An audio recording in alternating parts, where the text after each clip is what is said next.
I'm 75 now, and I can't remember anybody except the Queen being there. Derrière les portes du palais et les titres royaux se cache une facette de la reine Camilla que le monde découvre rarement, tendre, joueuse et farouchement dévouée. Mais c'est son lien secret avec une adolescente très spéciale, Lola Bowles, qui révèle tout ce que nous ignorons sur la reine consort. Des jeux quotidiens énigmatiques au moment de calme, loin des flashs des appareils photos. Lola détient la clé de la vie privée méconnue de Camilla. Alors, qu'est-ce qui rend cette relation si unique? Et pourquoi est-elle restée cachée du public pendant tout ce temps? Éclaircissons le mystère. Lola Parker Bowles, la petite fille royale qui se cache à la vue de tous. Lola Rosalind Parker. Bowles n'est peut-être pas un nom connu de tous comme ses proches, mais c'est une figure marquante, discrètement ancrée dans le tissu aristocratique et royal britannique. Née le 9 octobre 2007, elle est la première petite fille de Camilla, reine consort du Royaume-Uni, et la première belle petite fille du roi Charles III. Son lien avec la royauté ne se limite pas à ses noms et titres. Il est ancré dans son arbre généalogique, son héritage et son lien intime, mais profond, avec Camilla. Lola est la fille de Tom Parker Bowles, critique gastronomique et auteur renommé, et de Sarah Baez, journaliste et rédactrice de magazines réputés. Sa naissance a eu lieu 2 ans avant le mariage de ses parents en 2005, célébré dans la pittoresque église anglicane Saint-Nicolas, dans l'Oxfordshire. Malheureusement, leur union n'a pas duré et, en 2018, alors que Lola n'avait que 11 ans, ses parents se sont officiellement séparés. Après leur séparation, son père a commencé à fréquenter Alice Prokop, une ancienne journaliste décédée tragiquement en 2021. Si sa famille a connu son lot de chagrins et de changements, la lignée de Lola est imprégnée de prestige. Du côté de son père, elle descend d'un mélange impressionnant de noblesse néerlandaise, française, écossaise et anglaise. Parmi ses ancêtres figurent Arnold Just van Keppel, premier comte d'Albemarle, proche confident du roi Guillaume III, et Willem van Keppel, deuxième comte. Plus étonnant encore est son lien avec la royauté écossaise. La reine consort Camilla, sa grand-mère, est une descendante directe du roi Robert II d'Écosse, faisant de Lola sa 19e arrière-petite-fille. Les racines britanniques de Lola ne s'arrêtent pas là. Côté anglais, elle descend de James Shand, premier laird de Craigellach, ainsi que de plusieurs officiers militaires éminents, dont son arrière-grand-père paternel, le Major Bruce Shand. Son arbre généalogique est une mosaïque de lignées nobles, lui conférant un héritage aussi complexe et grandiose que celui de n'importe quelle princesse moderne. Ses liens avec la famille royale sont devenus plus visibles lorsque Camilla a épousé le prince Charles en 2005. Tout ce qui a mal tourné lorsque le roi Charles et la reine Camilla se sont mariés. L'expression « mariage de conte de fées » est fréquemment utilisée, mais comme beaucoup de choses dans la vie réelle, les mariages sont souvent accompagnés de difficultés. Avec cette union, Camilla a pris le titre de duchesse de Cornouailles et est finalement devenue reine, consort après le décès de la reine Élisabeth II en septembre 2022. Le palais de Buckingham a annoncé le décès de Sa Majesté la reine Élisabeth II. Dans un communiqué, le palais a indiqué que la reine s'était éteinte paisiblement à Balmoral cet après-midi. Bien que Lola ne détienne pas de titre royal, la position de sa grand-mère étant issue du mariage et non du sang, elle reste étroitement liée à la monarchie par des liens familiaux. Malgré ses 17 ans, la vie de Lola a été discrètement façonnée par l'influence de son entourage. Son père, Tom, est très respecté dans le monde culinaire. Depuis ses débuts dans les relations publiques en 1997, il s'est taillé une place unique dans les médias britanniques en tant que critique gastronomique, auteur et personnalité de la télévision. La mère de Lola, Sarah Baez, possède un sens éditorial raffiné, ayant travaillé pour des magazines prestigieux comme Harper's, Queen at Town and Country. Entourée d'une lignée de communicateurs, d'influenceurs et d'aristocrates, on peut facilement se demander si Lola suivra leurs traces ou empruntera une voie différente. Il est intéressant de noter que si l'on sait peu de choses sur les ambitions personnelles et les intérêts professionnels de Lola, un détail continue de surgir. Sa relation exceptionnellement étroite avec sa grand-mère, Camilla. Dans de rares interviews, Camilla a parlé avec affection de Lola, exprimant un jour son souhait le plus cher de la voir revenir. Sans toutefois en expliquer pleinement le contexte, il est clair qu'il existe un lien unique, quelque chose de plus profond que ce que le public perçoit. Mais cette proximité soulève une autre question. Dans une famille réputée pour sa réserve, Que se passe-t-il réellement derrière les murs du palais entre une grand-mère et sa petite-fille qui partagent un lien si indéfectible? Lola serait-elle plus qu'une petite fille discrète et discrète? Pour mieux la comprendre, il faut maintenant s'intéresser à sa relation avec Camilla. Mais quel secret se cache derrière ce lien apparemment tendre? Restez rivés à votre écran, car la suite pourrait bien vous faire remettre en question tout ce que vous pensiez savoir. Le lien caché de Camilla avec Lola Parker Bowles. Quand les gens pensent à la reine Camilla, ils l'imaginent souvent lors d'événements d'État aux côtés du roi Charles, drapée dans des insignes royaux et entourée de traditions. Mais derrière les murs du palais, Camilla joue un rôle beaucoup plus doux et plus personnel, surtout lorsqu'il s'agit de ses petits-enfants. Parmi elles, une relation se démarque particulièrement, celle qu'elle entretient avec sa petite-fille aînée, Lola Rosalind Parker Bowles. Lola occupait une place particulière dans le cœur de Camilla. Si la famille royale a tendance à garder sa vie privée secrète, un aperçu de l'univers de Camilla révèle que sa relation avec Lola est loin d'être distante. Leur lien repose sur des rituels quotidiens et chaleureux, typiques de la plupart des familles soudées. Textos, jeux, loisirs partagés et soutien sincère. L'exemple le plus charmant de cette relation est leur concours quotidien de mots croisés. Oui, même la reine consort adore les bons puzzles, et Lola est sa concurrente régulière. D'après Camilla, elle s'envoie souvent leurs résultats par SMS. Si Camilla termine le jeu en 3 essais, elle enverra un message fier à Lola, qui lui répondra avec taquinerie que Lola a réussi en 2 essais seulement. C'est léger, moderne et profondément touchant. Une grand-mère et sa petite-fille restent en contact non pas par des visites officielles, mais par des jeux numériques amusants. Cette simple interaction quotidienne en dit plus qu'on pourrait le croire. Elle témoigne de cohérence et de proximité. Lola n'est pas une petite fille qui voit Camilla 1 ou 2 fois par an lors de dîners officiels. Elle fait partie du quotidien de Camilla, partageant blagues et petites victoires, même à distance. Cela témoigne également de sa volonté de s'adapter aux habitudes des jeunes générations. Au lieu d'attendre de ses petits-enfants qu'ils s'intègrent à son monde de tradition, elle s'intègre au leur. Elle apprend à utiliser Wordle, envoie des textos comme toute grand-mère moderne et s'intéresse aux choses qui comptent pour Lola. Mais leur relation va au-delà des jeux. Camilla partage avec Lola une passion pour les bijoux. Lors d'entretiens, Sarah Parker Bowles, la mère de Lola, a révélé combien Camilla encourageait l'intérêt de Lola pour les belles choses, des colliers aux broches. Ce n'est pas une question de richesse matérielle. Il s'agit de créer des liens autour de goûts partagés, de transmettre des histoires sur les pièces familiales et de cultiver le goût de l'histoire et de l'élégance. Ces leçons personnelles et discrètes aident Lola à mieux comprendre qui est sa grand-mère, non seulement en tant que reine, mais aussi en tant que personne profondément impliquée dans sa vie. Cette proximité émotionnelle était également visible lors du couronnement du roi Charles III. Samedi, vers 10h20, heure locale, le cortège du couronnement du roi Charles quittera le palais de Buckingham. Le voyage d'une demi-heure se poursuivra jusqu'à l'abbaye de Westminster, passant par certains des monuments les plus emblématiques de Londres. Bien que la monarque ait été la principale cible des projecteurs, Camilla a veillé à ce que ses petits-enfants, dont Lola, participent activement à cette cérémonie historique. Lola n'était pas simplement une spectatrice. Elle participait en tant que page d'honneur, marchant aux côtés de Camilla sous le dais sacré. Ce moment signifiait bien plus qu'un simple protocole royal. C'était la façon pour Camilla de lui dire « Tu comptes. Vous en faites partie ». Plus révélateur encore, Camilla avait fait broder les noms de ses petits-enfants, dont Lola, sur sa robe de couronnement. C'était un geste discret mais puissant, choisissant d'inclure sa famille, même ceux qui n'étaient pas directement liés à la monarchie par le sang, dans l'un des vêtements les plus symboliques de sa vie.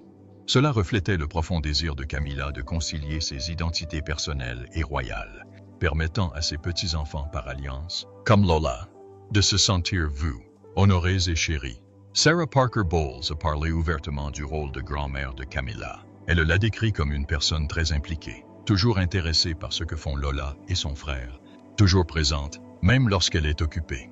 Cela dresse le portrait d'une femme qui, malgré ses obligations royales et la surveillance du public, consacre du temps à sa famille. Pour Lola, cela signifie avoir une grand-mère qui est non seulement Gaga, le surnom affectueux qu'elle donne à Camilla, mais aussi une présence émotionnelle constante. Leur relation allie communication moderne et affection grand-mère classique. Qu'il s'agisse d'un court message sur Wordle, d'une conversation chuchotée sur les bijoux ou d'un sourire fier échangé lors d'une cérémonie royale, le lien entre Lola et Camilla est fait d'amour sincère, de chaleur et de respect. Pourtant, malgré toute cette proximité, le public ignore encore beaucoup de choses sur la façon dont Camilla entretient ses liens familiaux derrière les murs du palais. Aujourd'hui, alors que nous approfondissons la vie privée de la reine, les projecteurs se tournent vers les petits-enfants de Camilla. Leurs histoires pourraient-elles révéler des secrets encore plus profonds derrière la couronne? Continuez à regarder. Les petits-enfants qui définissent le côté plus doux de Camilla. Le rôle de la reine Camilla en tant que membre de la famille royale a toujours été sous le regard attentif du public. Mais au-delà des murs du palais, elle représente quelque chose de bien plus personnel. Gaga, pour une poignée de petits-enfants brillants et expressifs qui ont contribué à façonner son côté plus doux et plus humain.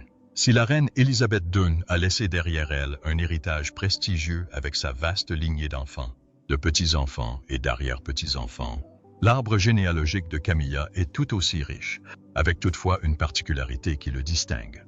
Contrairement à la lignée purement royale d'Élisabeth, la famille de Camilla s'étend d'une vie antérieure, d'un mariage passé et d'un mélange moderne de traditions et de chaleur humaine. Camilla n'est pas seulement la grand-mère par alliance des 5 petits-enfants du roi Charles III. Elle est également la grand-mère biologique de 5 petits-enfants par ses enfants, Tom Parker Bowles et Laura Lopes, de son premier mariage avec l'officier britannique Andrew Parker Bowles. Et bien que les titres royaux ne s'étendent pas à ses petits-enfants, ils ont néanmoins été discrètement présents lors de certains des événements royaux les plus historiques de ces dernières années, prouvant que les liens familiaux, aussi officieux soient-ils, sont toujours profonds. Lors de son couronnement, Camilla a fait un geste d'une sincérité inhabituelle. Sa robe avait été conçue sur mesure pour rendre un hommage subtil à ses petits-enfants. Des prénoms comme Gus et Lola étaient délicatement brodés dans le tissu, aux côtés de celui de son fils Tom. Un message simple mais profondément symbolique. Ses petits-enfants, bien que n'étant pas de sang royal, font partie de son cercle intime le plus cher. Commençons par Lola Parker Bowles, la petite fille aînée de Camilla, fille de Tom Parker Bowles et de son épouse de l'époque, Sarah Baez, née en 2007. Lola a aujourd'hui 17 ans et pourrait bien être la petite fille dont Camilla s'est extasiée lors de son interview avec le Vogue britannique en 2022. La reine consort a raconté comment elle tissait des liens avec sa petite fille grâce à des jeux de mots quotidiens, des échanges de scores et des échanges de plaisanteries amicales par SMS. Elle m'enverra un message pour me dire « J'ai réussi en 3 minutes » et je répondrai « Désolé, j'ai réussi en 2 minutes aujourd'hui », a dit Camilla en riant. C'est un aperçu étonnamment réaliste de la vie royale. Une reine qui mesure son génie non pas à l'aune de son pouvoir, mais à l'aune de ses compétences en puzzle, partagées avec sa petite fille, Eliza Lopes, la seule autre petite fille de Camilla, a à peine 1 an de moins que Lola. Née de Laura Lopes et de son mari Harry, Eliza est entrée très tôt sous les feux de la rampe. À seulement 3 ans, elle est devenue demoiselle d'honneur au mariage du prince William et de Kate Middleton en 2011. Ses cheveux bouclés et son sourire charmeur ont fait d'elle l'une des images les plus mémorables de cette journée royale. Aujourd'hui adolescente, Eliza, comme beaucoup de filles de son âge, a découvert son propre style. Camilla a plaisanté en écrivant à Vogue. C'est plutôt effrayant de les voir débarquer avec des oreilles percées, des cheveux aux couleurs étranges et un nouveau maquillage. Pourtant, sous ce ton enjoué, on perçoit clairement l'affection et la fierté de ces petites filles en pleine évolution.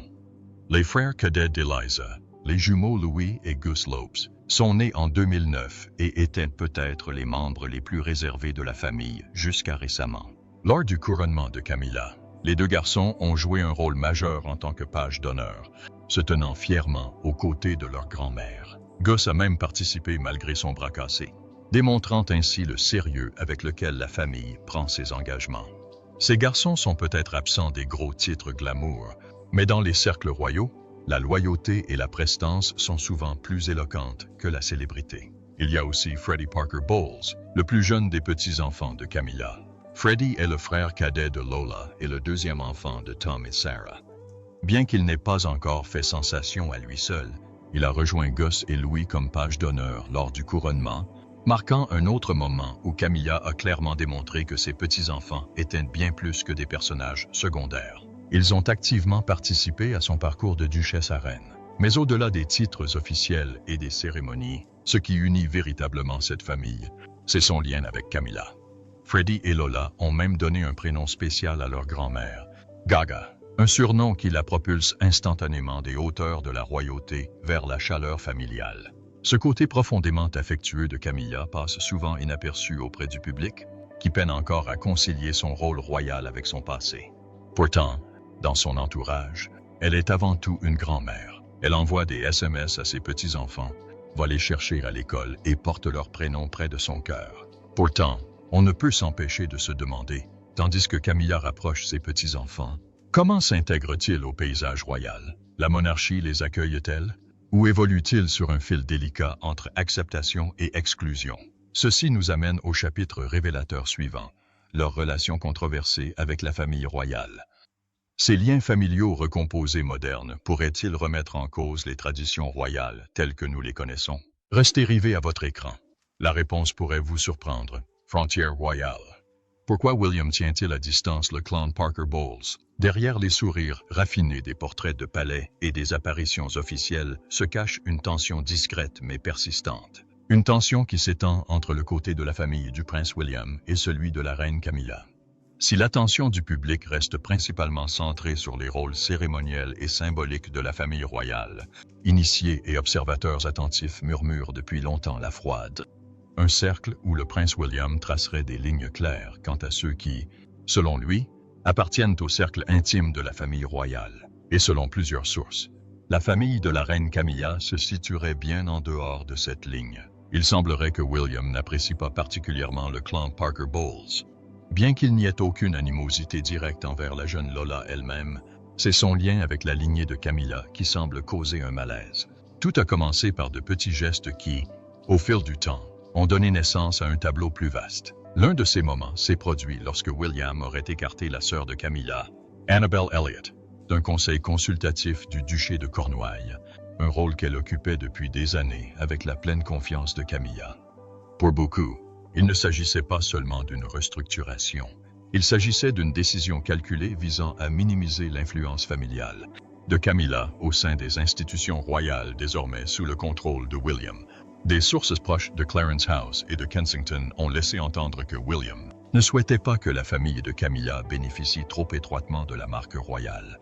Contrairement à son père, le roi Charles, qui a accueilli chaleureusement la famille de Camilla dans son cercle privé, William adopte une attitude plus réservée.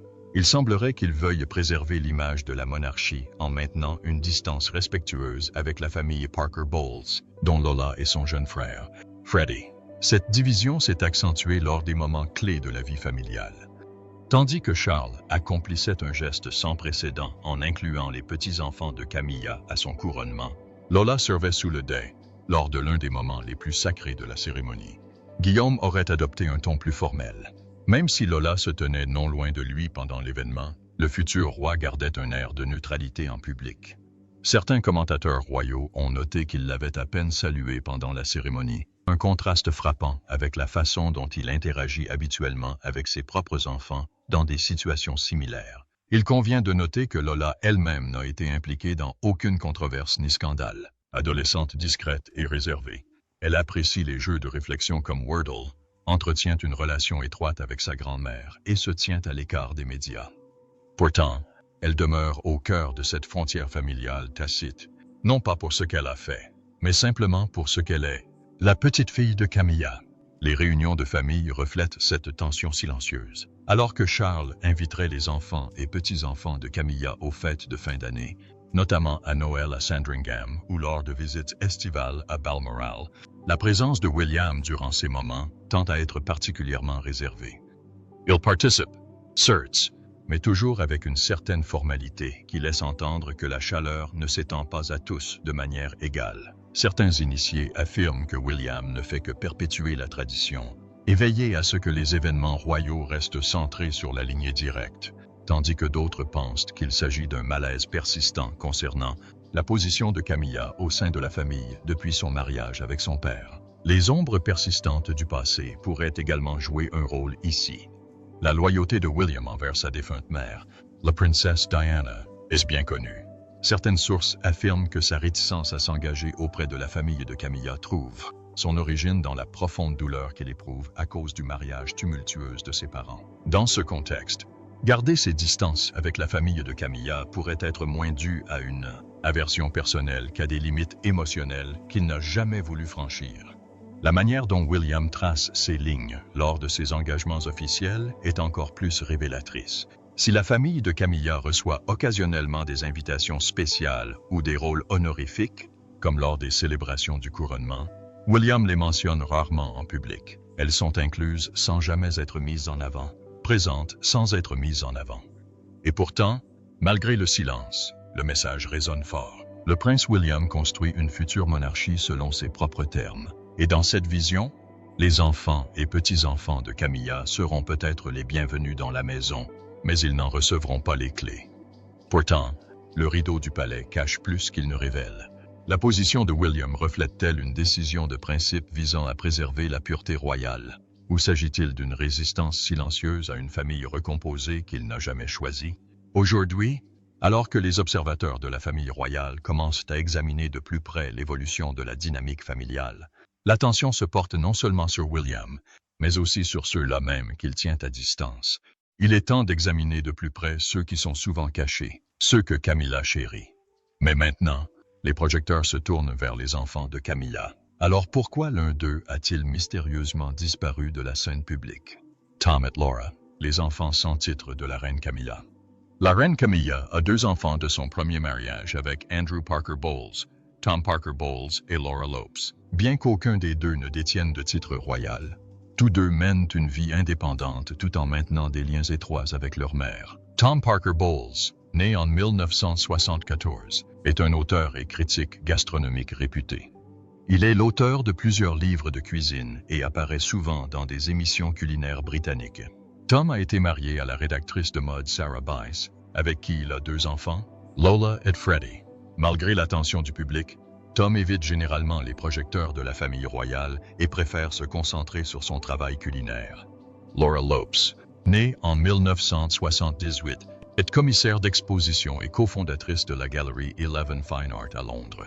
Elle a épousé Harry Lopes, ancien mannequin Calvin Klein devenu comptable, en 2006. Ensemble, ils ont 3 enfants, Eliza et des jumeaux, Gus et Louis.